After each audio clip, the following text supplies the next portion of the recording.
Hello everybody, and welcome back. We will go ahead with our case study. In the previous video, we were able to organize all of the line item codes in the same sheet and remove duplicates. Let's apply the VLOOKUP function to our case study. In the Sheet 2.1 database, we have the codes of the various P&L line items. Next to each of these codes, we would like to have the P&L account, the partner company number, the name of the partner company, and the amount for each of the respective years. One thing you probably noticed is that the column named Code is on the right.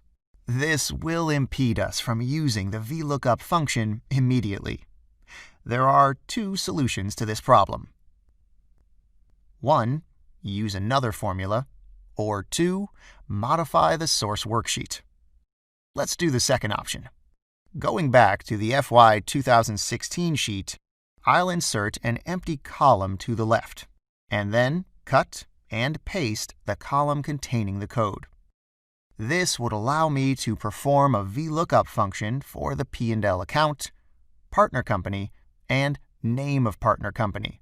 Something I noticed before starting to type the formula is that I'll use it both for the cells below and the cells on the right.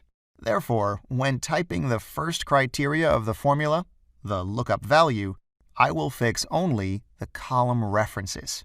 In this way, when I'm copying the formula downwards, I'll be able to select new code criteria. And when I copy the formula to the right, it would not go away from the code column. So, we have plus VLOOKUP. Our lookup value is at B4, with a fixed column reference. We select the table with a range B5 to E61 and fix all of its reference components.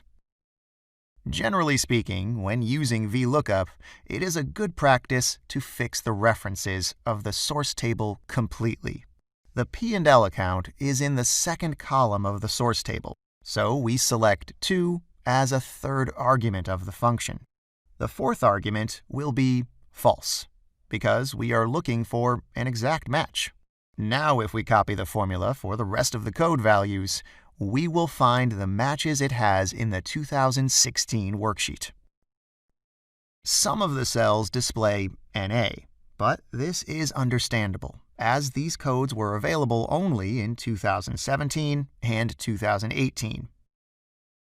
Let's copy our formula to the right and change the third argument of the formula, column index number, to 3. In this way, it will look for values in the third column of our source.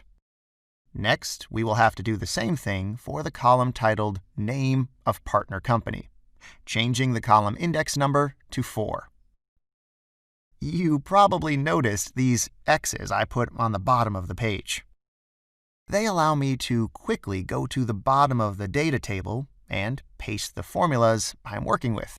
I recommend you do the same thing, as this allows you to be much faster. We have to deal with all these NA results now. We will have to redo the VLOOKUP function for 2017 and 2018. I will go to the first unavailable result and start from there, selecting the arguments in the exact same way we did for 2016, and fixing the formula references in the same way. Only the column reference is fixed for the lookup value. The whole source table is fixed, and then 2 is the column index number.